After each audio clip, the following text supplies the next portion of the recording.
One. Hey there, everybody. We are back with another episode of Side Banter, an Alpha Nerds podcast. I am joined today by a very special guest, a good friend. We've been boys in the collecting scene since way back in the day. I'm joined here by Mr. Shaner64. How we doing, Shane? I am doing fabulous, and I hope you are too.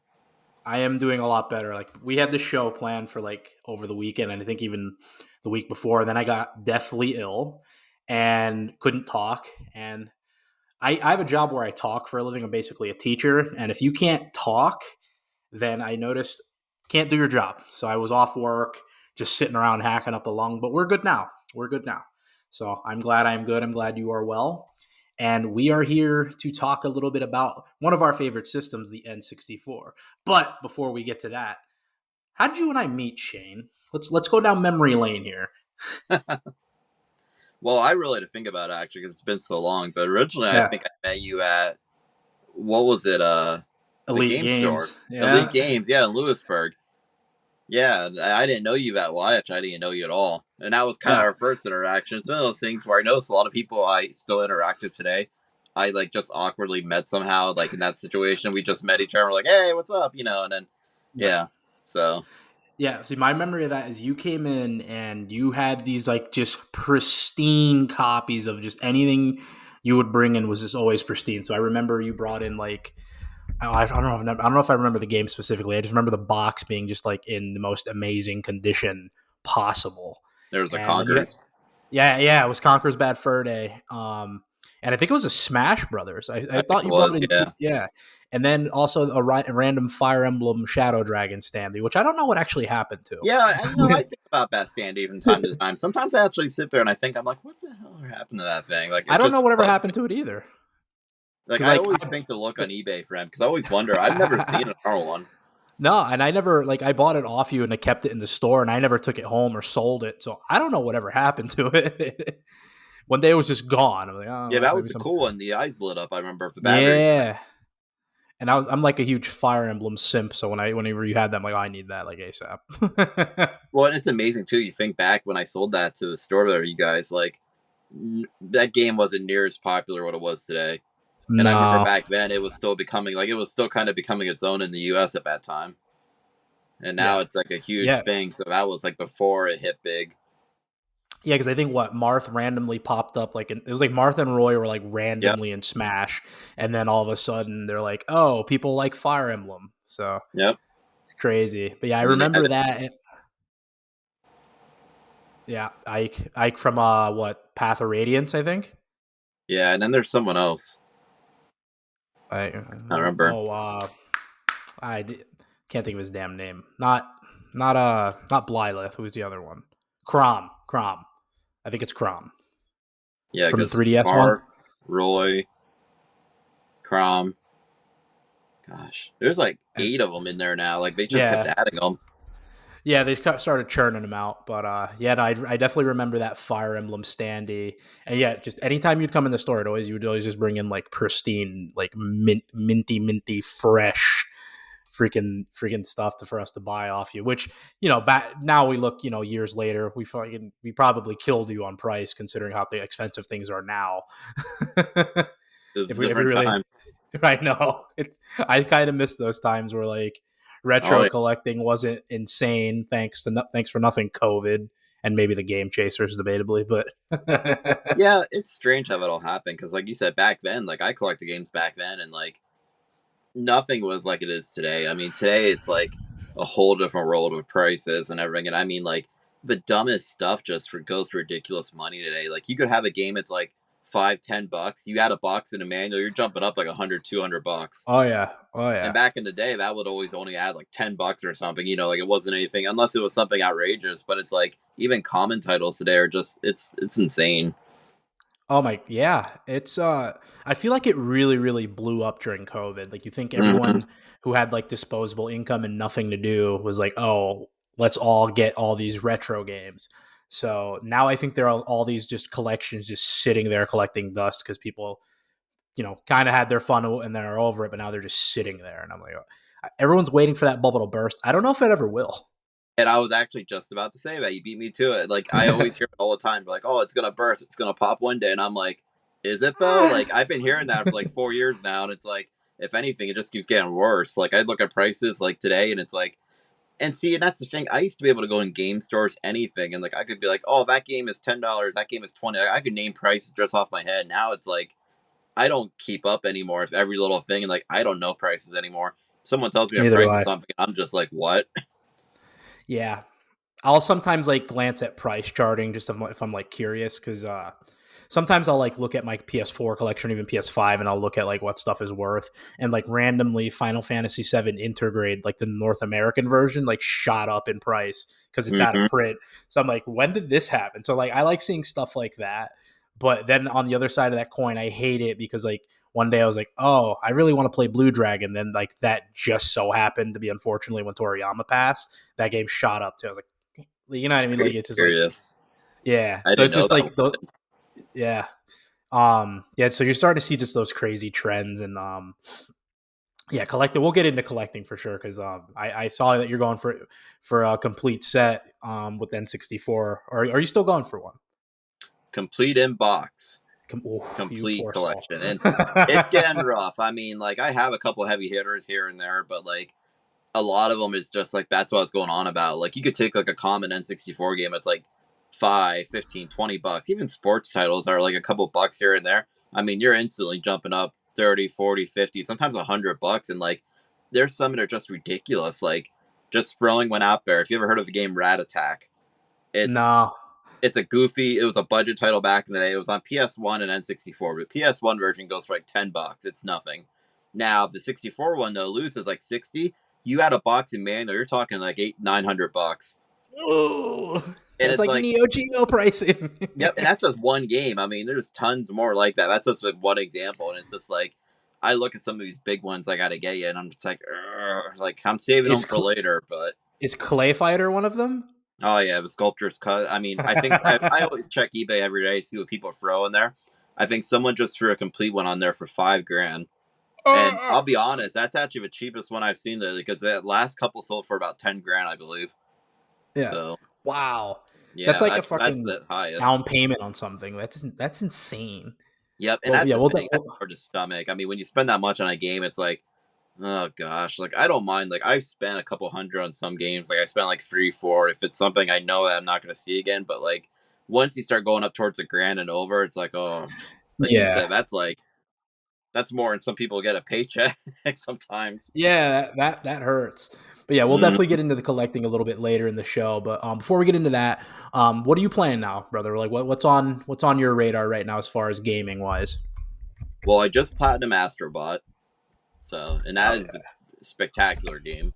Love it. Mwah. Chef's kiss right there. And I also did just complete Silent Hill 2 remake, which that was phenomenal too. Like I know like going into it, it was like a lot of people were unsure how it was gonna be, and like when it did come out, then it started getting all the rave reviews, and I was kind of having high hopes for it anyways going into it, but it is beautiful. I mean, the graphics are spectacular. I mean, Bloober team did a great job with it, and I hope they continue doing more. Like if they do the third one, even the first, any of them. I mean, even a whole new game would be great, but I'm not gonna get too antsy on it. But still, I mean, two was great, the remake, and we always play Helldivers too. Hell That's yeah. like my wife and I. That's one of our games. We usually every Monday, and then like randomly throughout the week we'll play it. But that one we're always playing randomly. That's one too where it's like I've done like everything in that game. I have nothing else to do. I just play it for fun now. But and I did start Near Automata. Ooh, okay, okay. I just started that, so I'm not far in it. But I was like I've had it forever in PS4, and I figure okay, I'll give this a shot. So You rocking the Game of the Yorha edition or just the standard just the one? plain one. Okay. I Yeah, didn't I I didn't have know Nier how I feel Automata. about it. It's a great game. It's basically like it's from Platinum too, so it's like an action game, but like an RPG. So it's pretty good. I like it. Music's incredible. Mm-hmm. Oh, the soundtrack's great so far. And I Yeah. did. I'm waiting for it yet, but from PlayAsia's website, I ordered a physical copy of a Lollipop Chainsaw for PS5. Oh, nice, So I'm waiting for nice. that to come one day. I remember Lollipop. Yeah, right. Um, the thing with Silent Hill though, you know what's crazy? How like negative the vibes were because like Bloober Team was like beefing with Konami there for a little bit. So like everyone was like, well, this isn't really showing what the game is, and this isn't like it's being misrepresented. I guess they were right because like what was shown in the trailer, people were like pissed. I remember like this isn't what we wanted and blah blah blah. And then Mm-hmm. all of a sudden it comes out and people are like, up certified banger. I'm like, oh, imagine that. And then with Astrobot, I just actually recently platinumed the first one. So I'm like, I've been waiting. I'm waiting for a sale on Astrobot whenever it'll come down. I'm sure it will at some point. But yeah, I'm definitely wanting to get that because that is really basically Sony's answer to Mario. Like the platforming in that game is Mm-hmm. so damn good. And it's not even me like, being hyperbolic or anything. Like if you really look at it, it's like the same concepts of like Mario Galaxy it really reminds me of, but it does it so well. And some of the callbacks on it when I was like I'm playing through, like when I saw the Days Gone Astrobot, and then Oh my goodness, there's so there's an much. Alucard one. There's like so many callbacks. You're like, wow. And that's one of the cool things about the game. Like when you do jump into it, like you have to rescue. It's 300 bots total. You have to rescue, and when you rescue the bots, they're like basically like old PlayStation mascots. Shout outs to like current games, older games, and like there's a lot of games in there. But even I had to scratch my head. I'm like, wait, what was that from? And like I'll figure it Yeah. out once I look at it like hard enough. But like some of them are just like, wow, that's pretty cool. For them just to kind of be like, hey, Yeah. remember that game? I won't Yeah, it's spoil cool, any of man. them. I just right. And that's the thing. Like people have been like spoiling what bots are, and I'm like, you got to stop doing that. Like you can't put that shit out because that'll ruin it for somebody. Like that might make someone's whole game. We're like, oh shit, like I remember this. Like, so yeah, the new Mm-hmm. Astrobot looks incredible. I can't wait to get it. My buddy Seth, ironically, I was over at his house. He was playing it, and he was playing it on his like OLED TV, and it just looks incredible. Like it just pops. I'm like, I need an OLED TV now as well for Astrobot. Unfortunately, I don't Yeah, have so one, no, but those are it great is good. games, man. Neither do I. I'm poor. um, yeah, but no, Astrobot, fantastic game. It's probably I'd be shocked if it didn't win Game of the Year. I know there are some other contenders there, but I don't know if any of them are quite on the level of Astrobot as far as like popularity right now. But what about you? What have you been playing? Me, just Xenogears. That's one. I've been playing that. I've been playing it on my Vita, and I feel like I'm disrespecting this game because every time I play it, I'm like laying in bed and like kind of falling asleep. And there is a deep story going on in Xenogears where it's like a lot of themes of like religion and meaning of life. I'm like, sometimes I have to put it down. I'm like, okay, we're not ready for this right now. Like we need to be awake for what's going on. So I've been enjoying it though. It's fun game. Seth recommended it to me, and finally gonna play it because I love mecha anything, and if there's like mechs involved in a game, I'm in usually. So and this is right up my alley. Then the other game I've been playing the shit out of, even despite being sick, was Space Marine 2, the Warhammer game. That game, it reminds me, and I've been playing with Seth and my buddy Watson. We've been playing like 3 player, like going through the campaign. It reminds me of like 2006, 2007 Gears of War. Like that's Mm-hmm. it feels so good. It's like a short game. It's not very long. It's not the deepest as far as like gameplay. It's just kind of like big guy in hulking armor killing a bunch of shit using a chainsaw sword, power swords. It's like kind of that like 2006 bro shooter, but it feels so good. It just feels so good. So I've been really enjoying that, and I didn't realize this is my first like Warhammer anything. So I I've been never played it. experiencing like the yeah, no, see, like Warhammer's that tabletop RPG, and that's not necessarily my scene. I don't even really play D&D like that. So, but like looking at the lore, like I've been listening to a ton of audiobooks, just diving into the lore, and there's like a lot of shit here. Like I feel like I'm having the same reaction to Warhammer that I had with Dune, where at first like there's so much going on, I felt stupid like playing the story and not knowing what was going on. But then the more you like dive into it, you're a little more like, oh. So yeah, it's like one of those like deep fucking lore nerd cuts, but I like it a lot. Yeah, everyone's So been telling me to highly get it. recommend My Space wife Marine. has it. She Oh, got it on Steam she's and she's been playing it, and like everyone's been telling me to buy, and I've yet to buy it. So dude, it's badass, man. Like yeah, Space Marines have been the most fun I've had with a game like probably since Rebirth this year. So like okay, yeah, it's up there for me. I don't know if it'll win like Game of the Year or anything like that by any stretch of the imagination, but I'm hoping we get more Warhammer games in this ilk because it's so damn fun. And that's the best testament of a game. A game being fun is probably a good quality to have, I would say these days. But depending on who you ask. But yeah, no, it's a good time. So highly recommend Space Marine. All right. So now that we've kind of buttered everyone up, we've kind of set the table a little bit. We've kind of had our little witty banter and got it caught up. We're here for the meat and potatoes. So you and I connected really over the N64. Ironically, the one joke I always go back to is that 64 DD guy when we would watch Metal Jesus. And Mm-hmm. I was watching that literally this morning before left for work. I was kind of having my coffee, sitting there just watching YouTube, and like I was like, you know what? Let me watch this video again. And that guy is the most ridiculous guy I think I've ever seen on his channel. He was literally wearing a 64 DD, like it looks like it was like glued onto his shirt, and he's like, "Yeah, I'm a He big loves it. N64 DD fan." I'm like, that's got to be a bit, right? There's no way like you're just a DD guy. It almost seems like it. Yeah, it's kind of. I remember watching that too when it first came out, and it's like, is this guy for real? Like he loved it. Like that was like his life, and it's like I love the 64 too, but there's other stuff I love, and it's like he was just kind of like, man, this is it. This is the one. Like it's not that good, and it's like there's a reason why it didn't come out in North America, and it's like he's always like that guy, and like I don't think he's ever been back. I think that's the only time he's ever No, been on there, and I've never heard about him again. probably because like Metal Jesus, or I think his actual name is Jason, but like Metal Jesus Yep. is probably this guy's a little weird. Let's so to put it in context for some of our listeners or watchers who may not know what the 64DD is, it's a Nintendo 64 disk drive. So the Nintendo 64 at some point in its life cycle was going to have a disk drive add-on where they were going to have, I think it was going to have more RAM or something like that, that was going to Mm-hmm. enable games to be able to do more. And it never took off in Japan. It never came out in the US, but there are these sect of collectors who get their hands on this type of stuff. And I don't even know, are there any games for it? I think like what F-Zero has a game, I think, or has an I think there's expansion, like maybe and I think it's 10 to 15 games. It's not many. yeah, no. And granted, it's a failed peripheral in basically every aspect. They're wildly expensive, so if you want one, I think they're Mm-hmm. almost over $1,000. But again, as to Oh, why you would get more into than that that. market, Oh yeah, yeah. but I don't know who's buying that just for I guess for the sake of having it in the collection. But like, you're not playing that thing. Like, I don't know how you're getting any enjoyment out of that. And I could be wrong, but that's just the way it presents to me. Yeah, that's more kind of like a um, bragging thing. Like, oh, look what I got.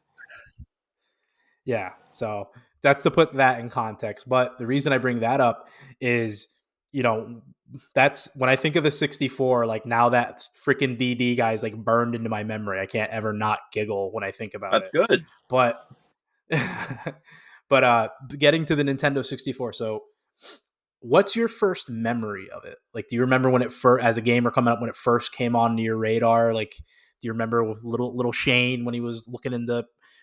Were you a Game Informer guy or did you have Nintendo Power? Were you a Nintendo Power kid?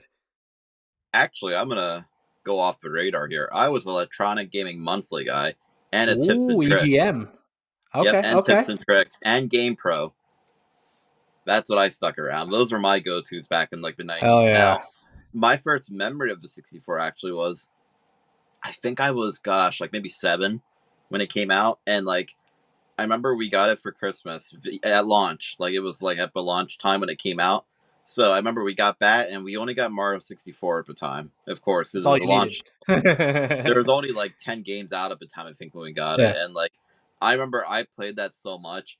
I had blisters on my thumbs from like the thumb stick of holding it, and always doing like Yes. the Bowser spin thing. And I remember like I would go to school and have like blisters all the time, and like I never had that in my life just because I played it so much, and like that to me was almost like because growing up before that, we had an SNES and an and a Nintendo original, and like we had a Game Gear and stuff like that, but I was never really big. I mean, besides Donkey Kong Country on the Super Nintendo, like there wasn't anything else that really like took me in and was like, hey, this is gonna be you now. And like when Mario 64 came out, I was like, oh my gosh, it was like a whole new world. Like I fell in love with it, and the controller, for as much bashing as it gets, I actually enjoyed it back then. I mean, you pick it up today, it didn't age as well as I thought it was gonna, but Yeah. it's doable. I mean, you can make it work. But that and gosh, I remember the second game we got was Mario Kart 64, and then we got a second controller. I Mm. got a red one because my favorite color was red. I always remember that; it was burned in my Yeah. memory. And then we played that all the time. Like, and the thing is, I actually still have my originals, like my original Mario Kart 64 and my original Super Mario Yes. 64. And those are the Hell yeah. minty ones like you know about.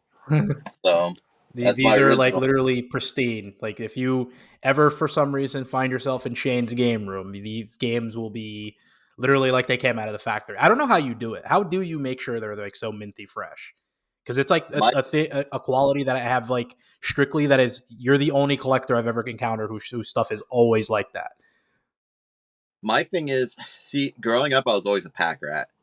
And I don't know what I got it from. I think it was like my mom more than anything. My mom kept like everything. Legit, my mom still has receipts from the 90s of when she bought me these games. Like she kept That's them actually just in case awesome. if anything ever happened to them or anything, we kept them. And like to this day, I asked her about them, and she showed me the whole like a little safe thing full of receipts, and like it goes back to like Sears, KB Toys, all that stuff. And I'm thinking, oh my goodness, like looking at these, and it's like a blast in the past. And like she Yeah. always told me to keep the boxes and manuals. Like that was the thing. Like she had me keep them. Like I didn't choose to. She told me to keep them, and like I always just it was in my mind. Like you got to keep these things nice. So I would always like display them, and that's kind of one of my things. Like as I got older and had adult money, this is kind of like what I enjoy doing. I enjoy like seeing. It's almost like looking at your childhood, especially. I mean, like for someone like who's just like I don't know our age now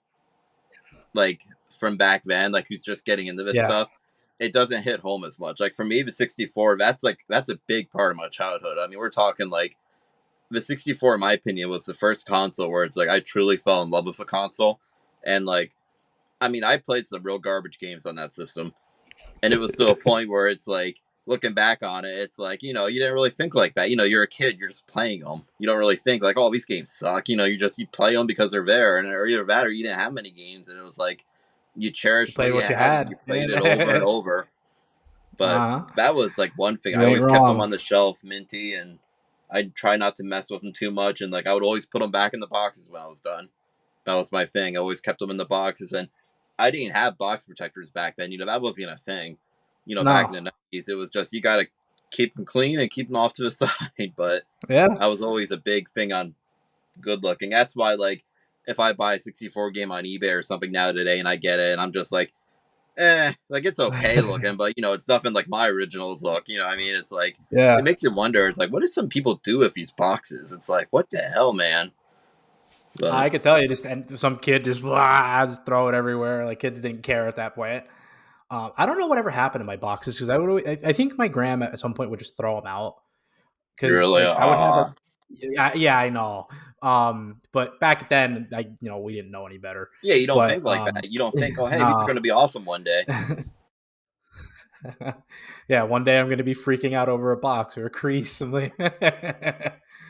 mean, um, I have a my, few from my childhood that aren't minty minty. Like yeah, Mario 64 is okay, but like I will say these box protectors make it look a million times better. I mean, you could yeah, take a somewhat half decent box and you can put it in one of these protectors, and it makes it shine.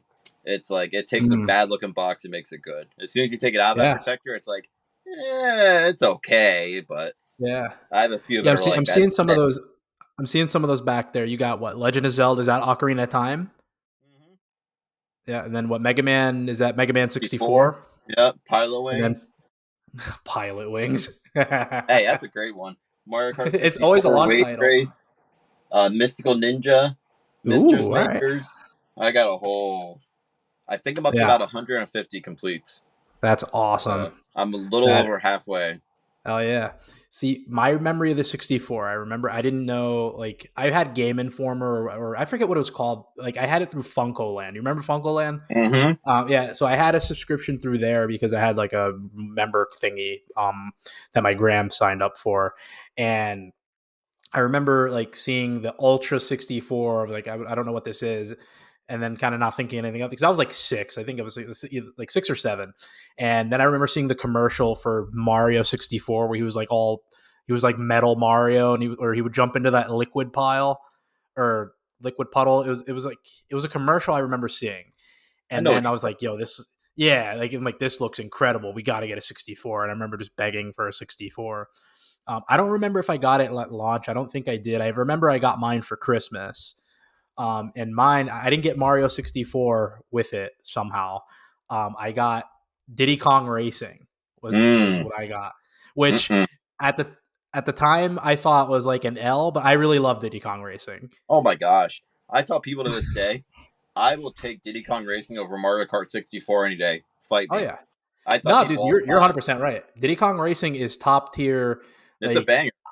yeah, and it's like an adventure game too. Like that's the thing. It's like an adventure racing game, which is like you don't see that anymore at Mm-hmm. all. And I remember just going through it, and like the graphics were awesome. The soundtrack was great. I remember my favorite character being Conker. So like before me knowing what Conker ends up being, because like I played, Diddy Kong Racing, and I was like, and I think I had Conker's Fur Tail. I've had the Game Boy game. I think it's like Fur Pocket Tails or Tails. something. Pocket Tail. Yeah, I had that Mm-hmm. one.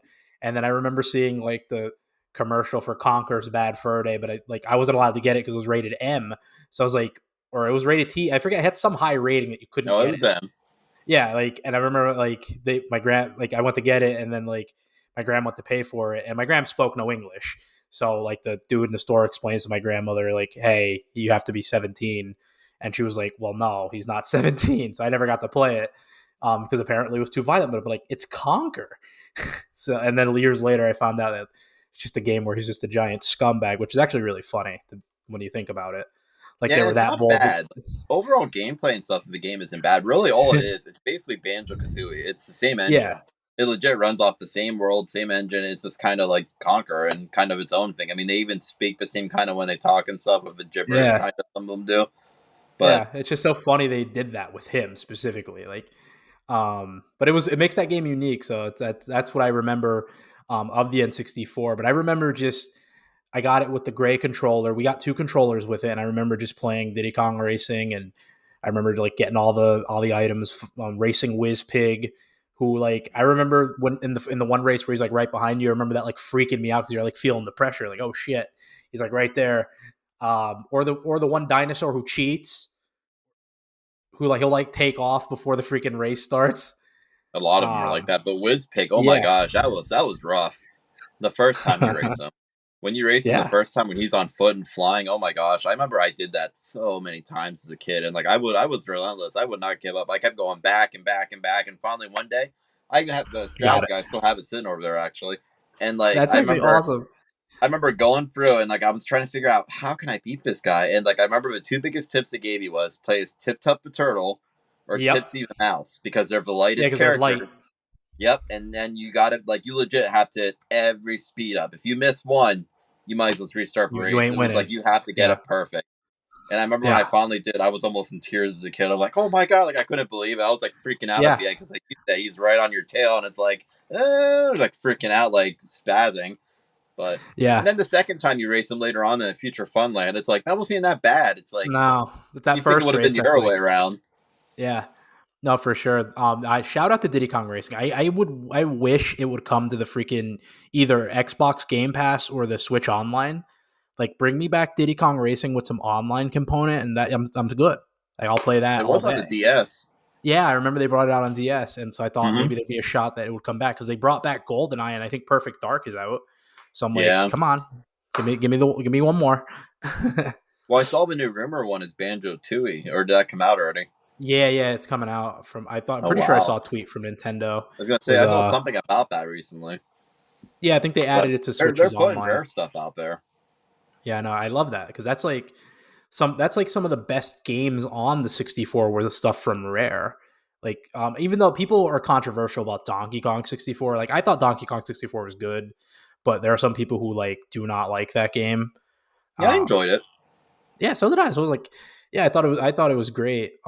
So now that we're on the topic of games for the 64, if you I don't want to I hate pigeonholing people into name five name so just name some of your favorite games for the 64. Like if we were doing a buying guide, what would you recommend for the 64 for somebody getting into it to really enjoy Mm, that library?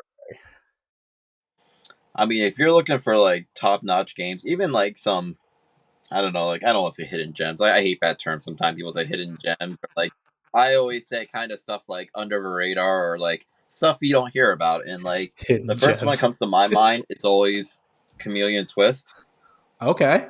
And like a lot of people have never even heard of this game. And I'll be honest, the first one's good, but the second one's a lot more of a, it's a banger of a second one. The first one's kind of like, it's okay, but like it has like, it's a typical 3D platformer for the way it's set up and everything.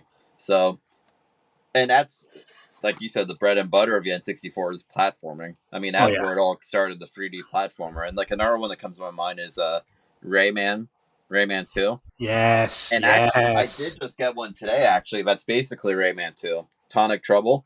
Whoa! I've never seen that game before. It's basically legit. It is the Rayman 2 engine, just different character. And why this was released was this was actually like almost like a tech demo for Rayman 2. Before Rayman 2 came out, they wanted to have a game that kind of tests the market, so they released this as like a budget title. Like this came out like dirt cheap, and like, and that's why it kind of flew under the radar. Like a lot of people don't even know about this game, but like this is like, it's great. Basically, you get these little tomatoes, and you have to like shoot them at people. It's like, it's a bizarre game, and like it's fun though. But like that's one I would always tell people, and like, gosh, Glover, that's a Oh, great I was game. gonna ask you about that. I always wanted to play Glover and never did. Mm-hmm. Yeah, that's a great one right there, Glover. And I always tell people like that's, and I Mm. know that actually it just came. I saw Limited Run did one for the Yeah. Switch, which that Yep. surprised me. I would have thought that would never happen. And actually, there was Right. You supposed to be a thought Glover was sequel to dead this. and buried. There was actually supposed to be a sequel, and I guess it never took off, and like it kind of got buried and just Mm. forgotten about. But that if Shout you're out to looking Glover. racing games, I would say Diddy Kong Racing, of course. Cruising USA. I mean, Yes. that's cruising the world, cruising Exotica, the whole series, the trilogy. Yeah. Um, I mean, you got Mario Kart 64. That's always good. But I'm looking Yeah. for some of my stuff here. Star Fox 64 is always good. I mean, that was, Mm. in my opinion, the first It's great another Star banger. Fox game. Uh, Some would say it's the last great Star Fox game. yeah, I hear that a lot. Shadows of the Empire, Bomberman 64, Bomberman Hero. Those Yeah. are great ones because that was Bomberman kind of 64 is one of my Bomberman's first all-time game. favorites. Yeah. Um, all the wrestling games, No Mercy, WrestleMania 2000, Mm. WCW, NWO Revenge. It was basically the same engine on every single one of them, just different games. But Yeah. yep, I got mine. They're way over on their side though. I can't grab them from here. But Yeah. No, um, The N64, man, the N64 wrestling games minus like Warzone and Attitude or in yeah, the that like was a different. WCW Mayhem, like them shitty ones nobody wants, but like you play WrestleMania 2000, WCW Revenge, WCW versus the World, No Mercy, like the Aki games, that is some of Mm, the best gameplay you'll ever. It's like yes. wrestling games still haven't been as good since. Like there have been close ones, like Here Comes the Pain is up there, and a few other ones, but like the Aki N64 games are where it's at, and it sucks that that team went on to just do Def Jam Vendetta, which are great games. Don't get me wrong, but like we never got another Aki game, and like I don't think we'll ever get one again because they even tried with like No. AEW Fight Forever to make it kind of like No Mercy, and that's a that Yeah, I nah, was gonna say. you know what I mean? Yeah, So it's forget just that. like Yeah, yeah. but yeah, those are some of Mm. my picks. I mean, there. I mean, like I said, if you're looking like Pokemon Snap's always a great one. That was, gosh, that was one of my first introductions in the 64 to Hell Pokemon. yeah. And Stadium, the first one, that was Did always you play the fun when you put the sequel? cartridges in. I never played two. Never played Yeah, two. I have it as But well, just sitting in this plastic. Banjo Kazooie, Banjo Tooie, Mario Parties. I mean, that was the first introduction to Mario Party was the 64. And two, and I will say this today, two was always my favorite on the 64. Like Yeah. straight up Mario Party 2. That was one that had the costumes and like the little extra mini games. Like you can go off with like dress as cowboys and a whole bunch of other stuff in that game. So yeah, those were some of my, I mean, like go tos. I mean, Wave Race is another great one, 64. There's a lot of Hell good. yeah. Actually, now that I think about it, there's a lot of racing stuff in the 64, and that's one Yeah. thing a lot of people bash it for. There's a lot of sports titles, but it's like Oh if you yeah. look past the sports stuff, there's a lot of good stuff on there. See, my view of the 64 was like the 64 was that console like when you had your friends over, like it was very rare you would play some PlayStation games like you could that were multiplayer, like maybe some fighting games, but like the N64 was like when you had the boys over, you were playing GoldenEye, you were playing Perfect Dark, maybe the wrestling games, Mario Party, Smash, the racing stuff. So and even like sports games, like the NFL QB Club and all that. So like that was a system for like that was entertaining for everybody. But it had some Mm-hmm.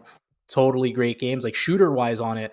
Like I said earlier, with Perfect Dark and GoldenEye, Turok were some of my favorite games on there too. Oh, the first Turok was. Oh, Yeah, I love that one the most. yeah. The The first second Turok, one's good. Dinosaur Hunter, was awesome.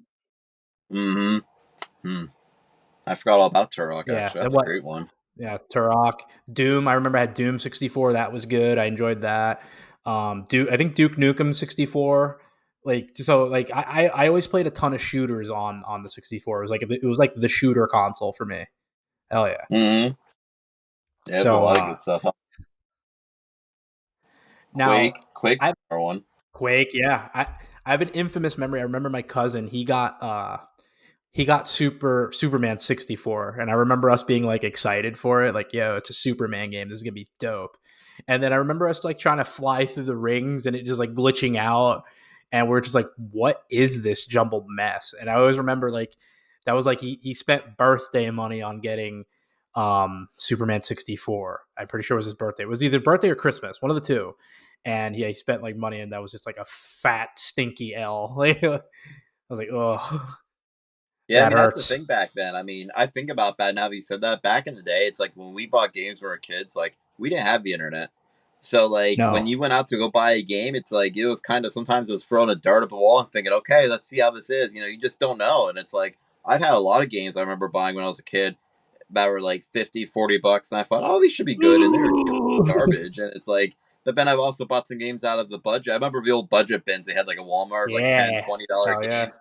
That used to be my jam. I remember going through there and I would find so many gems in there and be like, oh, what's this? $20? And sometimes that would be my allowance or something, $20. So it's like I would buy a Yeah. game like Bio Freaks, I remember getting out of there, and like so on, and like Siphon Filter, I remember, and like there was a lot of oddball ones. Mm.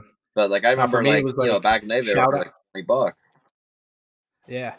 Now for me it was like I remember I got Knockout Kings 2000, which is actually a great game, like a good boxing game for 64, and then NASCAR 2000, which I had never played a NASCAR game or knew what NASCAR even really was, but all I remember was like these cars go super fucking fast, and it was fun to just like sometimes I would go backwards and like wreck into people just for fun. Like that was what I enjoyed doing. But my favorite car was always the Dale Earnhardt car, the Black Three.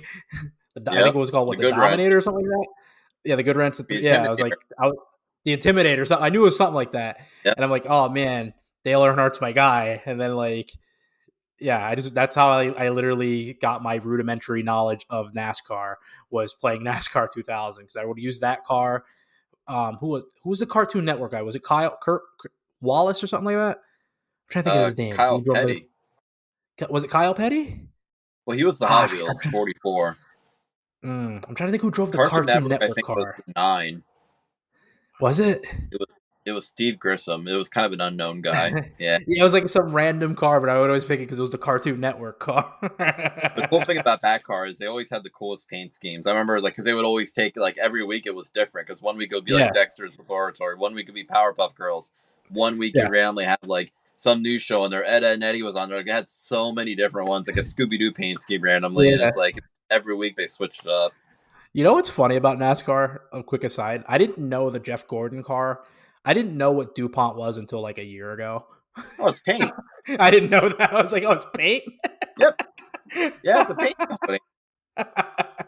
Yeah, But it's seems just like more such an general. iconic car. Like even if people who don't know NASCAR, you show them that car, that chances are they know who that is.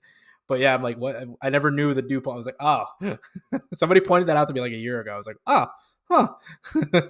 On paint, yeah. That's why his car is always the rainbow colors. Yeah, it Because makes a lot of sense now. But yeah. yeah, it's almost like a what kind of moment. Yeah. I was like today years old when I found out the DuPont car was about paint. But yeah, no, I remember that game was like I got that at the bargain bin like $20, and that would be my like, go-to game where like if I didn't want to like play anything super deep, but I just wanted to play my 64, I would just play that because like the graphics were good. It was fun to race, and then like you would have like the little redneck guy if you ran into someone like, oh, nothing, little duct tape won't fix. Oh, trade paint. Like you would just talk like that. So I'm like, what is this? But it was wildly entertaining. I got way too much entertainment out of that game. And see, now it's only $20. That's what I mean. Like I've had some of my most fun memories out of like budget games like that, just like cheap stuff, and it's like, Yeah. yeah, it's fun. You don't Mhm. see that much anymore. No, another one I got that was like that out of the bargain bin was remember Jeremy McGrath's like motocross? Yeah, the red cartridge. Actually, it's like motocross or some shit like that. I forget the title of it. Yes. Jeremy Yeah, McGrath Supercross 2000, there it Big Red. is. You said red There it cartridge. is. I thought of it. Yep, There it that's the one. is. Yeah, That is the one. and that's the number one way to get a kid's attention is like you change the color of that cartridge, our eyes automatically light up. Because like Mm-hmm. even these like wrestling games, like No Mercy has the black cart, um, and what then Zelda with the gold cart. Oh, that's a clean cart. That is a Yeah, there clean was a cart. DK had the yellow one. I remember. Yeah, the yellow one that came with the expansion pack, right? Mm-hmm. Yeah, Earthworm Jim was a random yellow one, which that one I never yeah, understood. Like that was yeah, kind of random. I always yeah. get the vibe sometimes. I feel like when a game is a random color like that, I always feel like it's like leftover cartridge stock and they're just trying to use it up. That's probably true. Because there was one, if you've heard of Rocket Robot on Wheels, No. that's a great game, but like that comes in a red cartridge, and legit, there's no reason why that cartridge should be red. It's basically leftover stock from Jeremy McGrath. That's all it is. That's awesome. But there's a lot of stuff Yeah, like that where it's like Yeah, leftovers. Tony Hawk's was a yellow cart, like Tony Hawk's Pro Skater 2 Yep, and the on first one was blue. blue. Yeah, Yep, yeah. and once again, no reason why. It was just, in my opinion, it's always just leftovers. Mm. So you ever hate though, like the thing that killed me about the 64 that would always drive me up a wall was like some of the ports.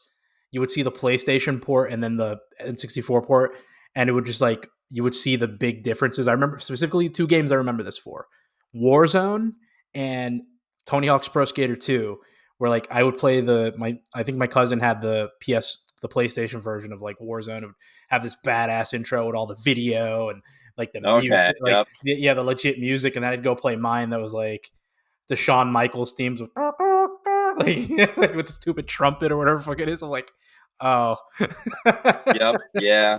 That is the sad truth when we were kids. I remember because like I would have friends who had PS1s and Dreamcast, and like you said, they actually had like the actual like video and like almost like AMV. You know, like you actually had yeah, like a yeah, real actual video, and like 64 is like you get these bad graphics. Like another one that comes to mind is Mortal Kombat Mythology Sub Zero. yeah, Like in that game, I remember the 64. All it is still images with text on the bottom, and then you play the PS1 one, and it's actually like full legit FMV. cutscenes, like cutscenes that they actually filmed of like actors and stuff. You play the 64 one, it's just them talking with like a Yeah. frozen picture, and it's like what? God, so the fun thing about that, I just recently had a buddy of mine play it. I was like, "You want to play a game that's going to infuriate you?" He's like, "No, but sure, I'll play this." And because I'm like, "All right, imagine Mortal Kombat, but they added platforming." It's just like Yeah, such. it's horrible. Yeah, I was like that. Some of those games are like fucking brutal. Another one, Resident Evil 2. I rented it for the 64, but then like I remember being impressed with the 64 version because like you wouldn't think a game like that would run on 64 because like with Resident Evil what they're famous for is like the door freaking animations and even Yep. that had the FMV stuff. But yeah, so I remember Resident Evil 2 on 64 was like pretty damn impressive. So, um, so last part we'll get into. You're going for the complete in box set, right? Trying. So, what spurred this? What brought this along? Like, explain it to me. Hmm. I think the biggest thing was I tried to go for a complete set before, just loose, and I kind of like I got pretty far, and I kind of fizzled out somewhat. And I was like, I'm over this. Like I kind of just I don't know. One day I was in a mood. I'm just like whatever, and then I stayed away from it for a little while, and then randomly one day it sparked my attention. I'm like, I really do love the 64, and it was kind of like I don't know. I feel like a lot of it's more nostalgia because, like I said, the 64 and me are kind of like Yeah, we're tight. yeah, That's my go-to, and like yeah, I could throw any of these games in right now, and I could enjoy them basically, yeah, and like you said, they're fun party games. Like have yeah. friends over, you get 4 controllers in them, good to go. But I think that's a lot of that sparked it. It was just like, and I'll be honest, like 64 games in my opinion look the most beautiful sitting on a shelf. I mean, I play some of these too, but like when you see these on the shelf, like just all lined up and like I don't know, it's something about it, like having a nice library in the shelf of them and like they look good, and that's not the main reason why I do it, but like it helps, they got to have a good looking box. But I always feel like it's more nostalgia because like I wanna. My biggest thing is like I look at the world today with physical media, and I'll be honest, like I don't want to say it's dying, but it's not in a good We know place. what's up. Yeah, Yeah. and I try to keep it alive as much as I can. Like even PS5 and like Switch, I'll always buy physical, and like I'll even hold out and wait for a physical sometimes of some games. And Yeah. I look back and like my biggest thing is I want to keep this stuff alive, and that's why it's like I know I'm only one person, but I'm trying my best, to put towards Yeah. the community of this. And like with the 64 games, I mean, this stuff's not going to be around forever. No. And a lot as time goes on, I'll be honest, you're seeing less and less. And like you're still seeing it, but like if you notice, you go in the game stores, you're not seeing as much retro stuff as you used to. No. And like I remember I Right. No, used to you're go in 100, some you're of these 100% right. places, and like you would see like mountains of like 64 and PS1, and like I don't see near that. I mean, I see more 360 Wii and like that time era now, but it's like Yeah. you think back and it's like you got to think to yourself, the 64 is over 30 years old. So Mm-hmm. it's Just like as we're old as getting to we a are, just point now about. Yeah. that's 3 centuries old now, and it's like you think to yourself, and it's like you want to like I want to help like preserve this stuff. That's my biggest thing, and like having a complete set. Like I thought about doing the cartridges. Like it may come down to that on some more expensive ones. Once you start getting up in the couple grands, I mean, I might kind Yeah. of hold out unless I get a great deal on something. But Right. like those ones might have to be cartridge for a little while until I can get enough funds to get those ones. But I've Yeah. been kind of doing a nice setup on it, and like I've been kind of buying games right now that are kind of like under 100. Like I've been getting a few, like maybe one here for 40, 150, 160, Yeah. Yeah. around that price. And then every once in a while, I might get like one banger that's like an expensive one, kind of throw in there. Yeah. But I've been trying to hold down deals on them and everything, and like just trying to get the most bang for my buck. I want to say, hey, I got this game, for this, and I know what it goes for. It's like, Yeah. cool. But like I said, my biggest thing is like I never had a complete set of anything like game wise, and like I feel like this is the one I would want to have. Like, That and makes a lot of sense. it, it's like you always ask people why they collect certain things. A lot of it's nostalgia, and that's what it is. Like, it brings you back kind of when I was a kid, like the 64, and like I want to be able to just turn my system on, throw any of these games in anytime I want, and be like, let's play. Like kind of one of those things. Yeah. But Yeah. No, it's for me. If I ever would go for a complete set of something, I probably 64 would be up there for me, but I think the price would make it prohibitive. But another one would be like Xbox, like OG Xbox for me, because I love mm-hmm. that. I love that console, and I think it's like not unreasonable to be able to get a complete set. There's a Um, lot, but there's nothing really big price wise. I mean, there's yeah, the thing of the original Xboxes. There's just a lot of games. I think it's close to yeah. like 800, 900. Yeah, so that's why I'm saying like that's it's kind of like a lot. But yeah, the 64, like I still fire up No Mercy. Like I'll go down to my game room and just play a couple rounds of No Mercy, and like it's like riding a bike. Like you still remember all the little tricks, all the little moves you can do, like, and it's just it comes second nature. Where now games are, they're big and they're AAA, and I love games. Like I love the new games that come out. They're beautiful, they're awesome, but Oh yeah, for I think sure. yeah, but I just think like sometimes like the simplicity of like the older games and the replay value gets lost. Um, and you're right, the nostalgia. Like I have so many damn memories with these N64 wrestling games and like Legend of Zelda. I remember like when I first beat Ocarina of Time, I was like, whoa! Like that was like the first time like I had beaten a game that was like kind of long like that. Like I don't know if I consider it super long, but it was like what 25 hours maybe, Yeah, maybe it took a little. shorter. Yeah, Yeah, without a guide anyway. And I remember beating that and just being blown away. And then all the platformers, like that's where my love of platformers, like the 3D ones, really came from. Was the N64 was just chock full of them. So yeah, yeah. yeah. So with collecting complete in box, I know we've mentioned Sculptor's Cut.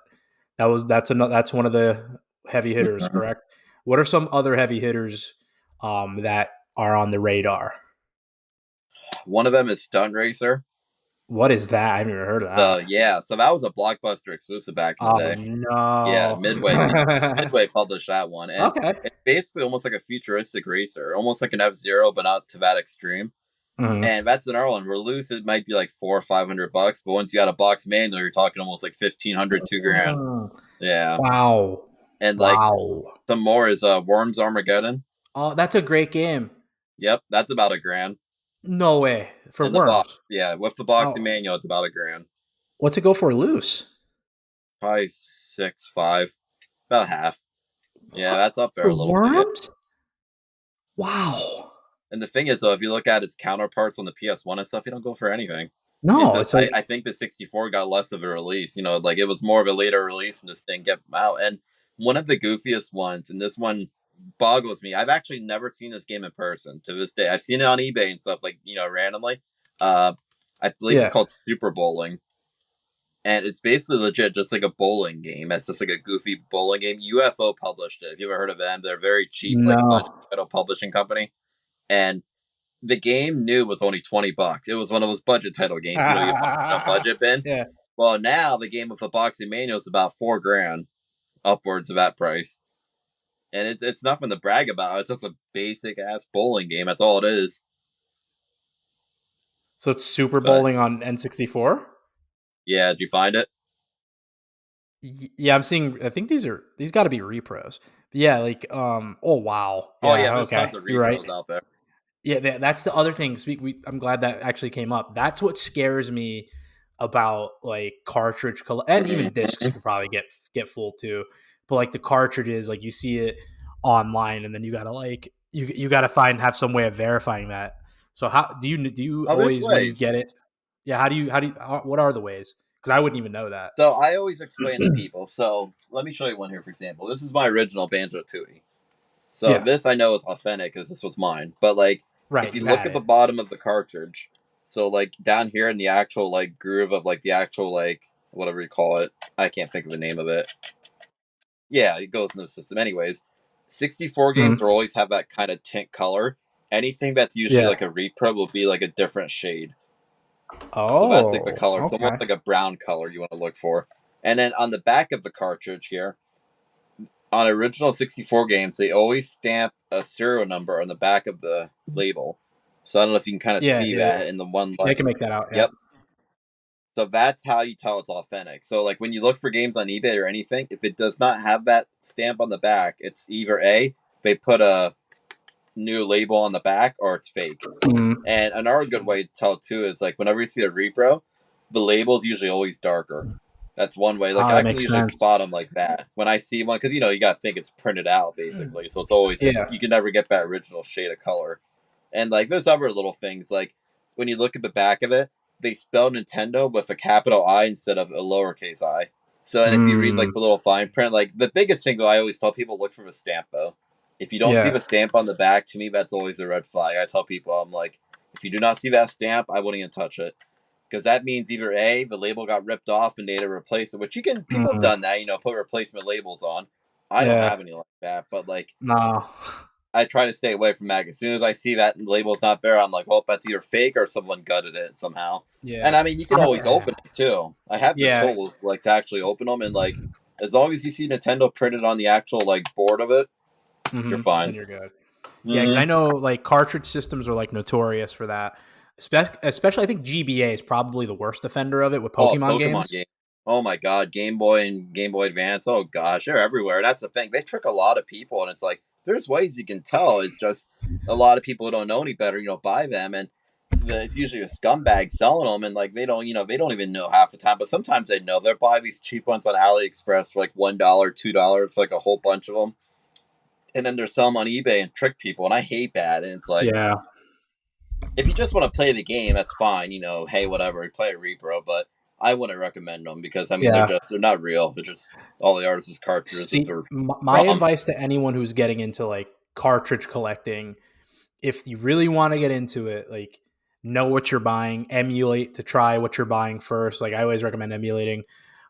See, and what a lot of what cartridge stuff I got off of Sega Genesis and Super Nintendo. I emulate all that now, just because I have the nostalgia for it, but like I don't have the same nostalgia like I do the 64 or anything up. But those like libraries specifically, and 64 falls into the same with GBA. Like you can just get killed with the repros, man. Like I see repro chrono triggers all the time, repro Earthbounds. I was like, oh, Mm-hmm.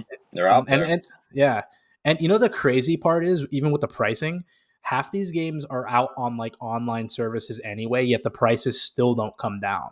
Yeah, and that's one thing a lot of people always said. They're like, "Oh, the price is gonna come down because now it's on this and this," and I'm like, I don't think it's Nope, gonna. nope, Like, if it was gonna, it would have by now. Like, Earthbound's been re-released. What? a How many billion times. times It's on done. the Yeah, Wii, on the 3DS, on the Switch, yeah. on the Wii U, and it's like, and it's still, if anything, it's gone up over the years. All right. What's your speaking of the Wii U? Now that we're kind of on the collecting talk here, what's your read on that console? Like, do you think that one's gonna pop, or has it already popped? I don't know. I really, honestly, I don't see it because, like, it's one of those things. Like, hear me out on this. So the Wii, I Mm-hmm. know, the Wii is starting to go up a little bit right now. Yeah, Certain games, like there's certain games that are out there that are kind of like more scarce, that are kind of starting to jump up a little. Same way with 360, mainly because yeah, the online service shutting down yeah. now, all that. But I look at the Wii U, and you got to think of it like this: there's so many people out there who did complete Wii U sets and like who are trying to do Wii U sets, and there's a lot of Wii U stuff out there. I mean, that's the thing; it's not hard to find. I mean, No, you don't see it a lot because I think a lot of people are sitting on them, and yeah. that's my biggest opinion. Because like if you go like to like a GameStop that might have like retro games, they have some Wii U stuff Oh, there, and I've been like to a GameStop retro. Yeah, they're great. yep, or like just press play or anything like that. There's Wii U Yeah, stuff, and there's nothing really that's like big price. I mean, you might have no. Devil's Third. I mean, Devil's that's the Third is only one, one. Yeah, and there might be a couple of random ones. Like I know that one Crude's game, Hello the Kitty Stone Cruisers. Age. Yeah, the Hello Kitty Yeah, one, I know that's up there, but it's like it's $100 last time I saw it. And it's like, yeah, and the thing is though, it's just I just don't see those holding value, and it's like I say this, I could be wrong. I mean, don't take my word for it, but like right. I don't think the Wii U is gonna spark up because I look a lot of this Wii U stuff, and it's like I look at Mm, stuff I have on the Wii U, and it's just, I mean, I didn't pay a lot of stuff for it. That's the thing. It's like if you want Wii U, go buy some now because it's cheap. I mean, you can get Wii yeah, U stuff dirt cheap. I remember I got Pokemon Tournament for I think for like $5 at GameStop yeah. No, they actually. were giving it the fuck away. Yeah, Yep, and then same way with what else do I have down there? Splatoon. I think I have Splatoon for like five yeah, bucks, and it's like there's a lot of stuff you can get dirt cheap, and then a lot of it's because they re-release the crap out of yeah. everything. It's And funny because like with the Wii U, I have a really funny. I got a Wii U at launch, so I was same. an L. Yeah, I got one right. I bought it at Elite Games. I remember like I had it with Nintendo Land, and I think, ironically enough, I think Assassin's Creed 3. But I remember there was games I was waiting for. I was waiting for Smash. I got Smash Brothers. I got Yep, Mario Kart, and then I was waiting for the RPGs. I was waiting for, at the time it was Shin Megami Tensei Cross Fire Emblem, which then turned into Tokyo Mirage Sessions, and yep. I then remember that. the other one was Xenoblade, the Chronicles X. Like those were the two games. I'm like, when these games come out, the Wii U is gonna that's gonna be my jam for a bit. And then I remember my apartment got broken into when I lived in Shamokin, and they stole my PlayStation 4, my Wii U, and I think my Vita and something else. Like a bunch of shit got stolen, but I still have those two games in the shrink wrap still because I never got. I had them both and just was too busy to play them. And then like my Wii U was stolen and I never replaced it, but I still have those two games. So I just stare at them all the time, like. But Funny because I have yeah. one sealed Wii U game. I have Wonderful 101 still sealed on the Wii U. Ooh, yeah. And that was one I bought way back, when it came out, and I just never played it. And it's like And I they just sit re-released there. it on PS4, I think, and Xbox, and Yeah. well, the Switch, I Yeah. think, got it. So it's like, Mhm. and I That's think so. that's what killed a lot of the Wii U stuff is they re-released almost all the big stuff. Yeah, it's Like crazy Switch got because like almost there's like, everything. but there's shit that's just still stranded there. Like Xenoblade Chronicles X is still stuck there. I think there's a random Paper Mario game that just we never got. Yeah, the color Uh, one. yeah, Yep. like so there's a few games that's like stuck there. Yeah, because Captain Toad came out, Tropical Freeze, I think Pokken Star Fox Tournament, is another one just Star chilling Fox there. Zero. Yeah. Yep, that's still there. It's stuck there Yeah, forever. Yoshi's Woolly World, yeah. That's what I'm even though saying. Like, so I wonder if this console at some point, because I don't know how many kids grew up with a Wii U, like, because it wasn't that popular. I think it sold less than exactly. the Dreamcast. I think, right? Oh, I for think it was like, sure. yeah. So I'm just like, and it was just like such. I remember like the tablet was like a fucking Fisher Price toy. I remember when the dream was dead. I remember like I had the tablet in my hand, like, oh, I got to use the bathroom. So I went to use the bathroom, and the tablet lost connection. I'm like, ooh, that's a big strike. That's no good. Yup. because yeah, so like because I remember it basically being like a giant DS, and like I just remember like that once that tablet was just a giant piece of shit, and it would brick all the time, and now I guess we use are bricking just randomly from what I've I been heard told. about that. You don't plug them in Yeah, after so long or something. It's not yeah, there's good, a Nintendo built a kill feature and on them. They're like, flip it, execute Order 66. basically. And Yeah, like I so look at Star Fox Zero, that's one in my opinion. If we're gonna talk about anything that's gonna jump in yeah, value, I can see that that one one. day because no one bought the game. I mean, I bought it at No, launch when it came out because I was so yeah, stoked for it. I'm like, oh, this is gonna be I awesome, and remember. I I remember. was a Yeah, little disappointed. But like, I remember like it came in that box. I have it right here actually in front of me. But it came in that box with that's the like the little one. extra That's the one, one. Yeah, the guard, yeah. And like this is the only. It was only supposed to be the first pressing of it, but it only yeah, ever got one pressing. yeah. That So was like no it. matter where you went, this is the only one you ever saw Yeah, everywhere. So it's that like was the only one we needed. yep. And like it did not sell well because I remember it dropped so quick and like Yeah, gosh, like we said, GameStops were basically giving them away. They're like yeah, $5 at one point. and that's the one that comes with the Slippy game too, right? Yep, It's like, yeah, Guard, Star uh, Fox Guard. Star Fox Guard, yeah. And then what? Twilight Princess came out on that, Yep, it right? came With out the on H. what's it, the Switch and the Wii. Oh no, no, No, it just came out on Wii U, like the Switch, or not the Switch, the Twilight HD with the Wolf Link amiibo. yes, yep. That one goes for a pretty penny right now. No, I wouldn't say pretty penny, but enough. And I think what Wind Waker HD came out, so there's a couple ones they just fucking stranded there. Like, why aren't these on Switch? I'm actually surprised. I'll be honest, because I'm surprised Wind Waker hasn't come out on Switch yet. That one Right? just kind of boggles me there. Yeah, I so feel like it's just that would like be a it's big seller. crazy. Yeah, man, like, it's that's why I say the Wii U is one of those weird systems that maybe it could pop, but I don't know if I see it too. Because like you said, a lot of the stuff was already ported to Switch, but you have those like stragglers there that are just still just stranded on that fucking console. Yeah, and the stuff that is stranded there, I think that's the stuff you might see go up because that's the only way you can play it. Yeah, Like some of those games, like that's the only, like you said, the Paper Mario one. Unless they magically re-release that one day, I just don't see it happening though. I think they would have did it by no, now. But then again, I could be right? wrong because Yeah, what if they're just re-releasing Donkey Kong Country Returns randomly? hell yeah. Well, hell, we got Super Mario RPG out of nowhere. Like that was kind of Oh my gosh, that's a chef's kiss there too. Oh my god, I love that. yeah. What a That great one fucking blew me game. out of the Yeah, water when I first heard they announce it. I'm like, what? I yeah. jumped right That on that. I was remember I everyone's pre-ordered reaction. it. Yeah, I loved it. And Yeah, that caught me. 'Cause I know for years I was like a development hell kind of thing where it's like we didn't know who owned the rights to it or who did this. And like, I yeah. know Square was always like, oh, we own Geno. You can't use him for anything. And they kind of came over throughout the years and like did more. But yeah, that one really caught me Right. off guard. All jammed up because of fucking Gino. Geno Oh man. Vidal. Yeah, just one random obscure character that we don't know who owns him, but I guess they figured it out. But all right, last question I will pose for you, and to wrap this in a whole episode and call her a night. So, if there was one system moving forward, right, of your collection that you could only keep, would it be the 64?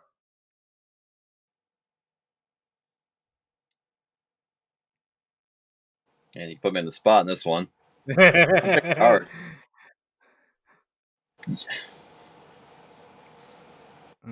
That's a tough one.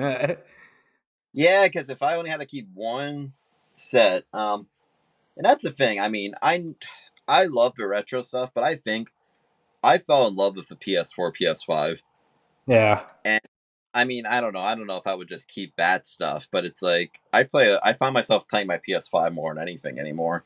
I'm always on there, Mm, whether I just might be playing a random game or watching YouTube or anything on there, and like I just love the PS5, and like the Switch doesn't hit home as much. I mean, I love the Switch, but it's not like a make or break kind of thing. I mean, I don't know. I guess I yeah. would say 64. If I had to choose, like, if I had to keep one, because I mean, I could always go back to it. I feel like, but like, I don't know. PS4, PS5 is really up there. Like, I combine Yeah. those in the one kind of. Right. So for me, I think for me it would be the PS4 right now. It could change maybe later as I get older, but like the PS4 was like I felt like the PS4 was like the first console that like when it came out, like I was already a grown ass adult. Like I had adult money. Like whenever I wanted a game, I could just Exactly. go buy a game. Like so, Yep. like my PS4 collection is huge compared to any other collection I have. And like I had the Batman Silver console. I have the Death Stranding PS5 or PS4 Pro because Yep. I'm a giant Kojima simp. So anything Kojima, I usually buy it. Uh, and like, but that system specifically, I just remember just like I still play PS4 games all the time. Like if you see Oh, like some of same the stuff I post on Alpha Nerds, half the time like it's a PS4 game I just finally beat. So like, um, and with PS5, like I just feel like we're getting there, but we're not quite there on like system defining games yet. for Because I sure. think the PS4 was just still so popular that like most stuff that comes out up until recently was still having a PS4 port. So yeah, but for me, definitely the PS4 because I just felt like yeah, I was an adult, had adult money. That's like the most I've played it, and like that's when I started getting platinum trophies and all that. So Yep, yeah, I I'm would say with you. PS4. Yeah, Yeah. that's the thing. I'm on the fence on that one. That's a toughie. I, Like I love my I like you said, I have a ton of PS4 stuff, and like, and yeah, that's the thing. no, I you have a love the pretty big fact that we're, collection. but That's a system yeah, I I'm on. still collect kind of heavy for with PS4. I just picked up Oh yeah, um I picked up like all the Valkyria games. Like I picked up Valkyria Chronicles Remastered, Valkyria 4, Valkyria Revolution, and then I picked up Sakura War. So I'm like still trying to pick up these like straggler games that were just on my radar that I just never got. So and like with GameStop trying to phase them out, now's the time.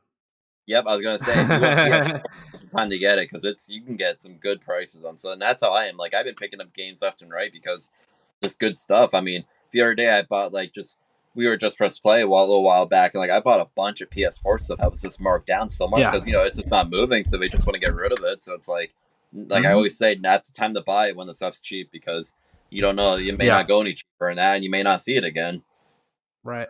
Yeah, and I always give the tip if it's an RPG, grab it. Those are usually the ones that tend to shoot the fuck up in price first. Those are the RPGs, and there's a ton of them on PlayStation. Oh yeah. And shout out to Just Press Play. I love those guys. Mm-hmm.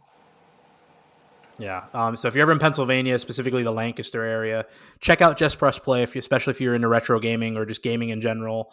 Love going to their stores. They're some of my favorite stores. The last two Trails of Cold Steel games that I bought, I specifically called them to see if they had a copy, and I've driven 2 hours to go get it. Because Good like stuff. you can't really find that at like GameStop, and if you forget to like pre-order it, because like Amazon the last two times has screwed me where one came late and the other one they just straight canceled my pre-order. Makes So sense. I had to yeah right. So I had to like scramble to go fucking try and find these games, and always Just Press Play. Yeah, we got a copy. We'll hold it for him. Like all right, I'll be there and just get in the car and go. So shout out to Just Press Play. All right, brother. So anything in closing you want to talk about or bring up? About all I got.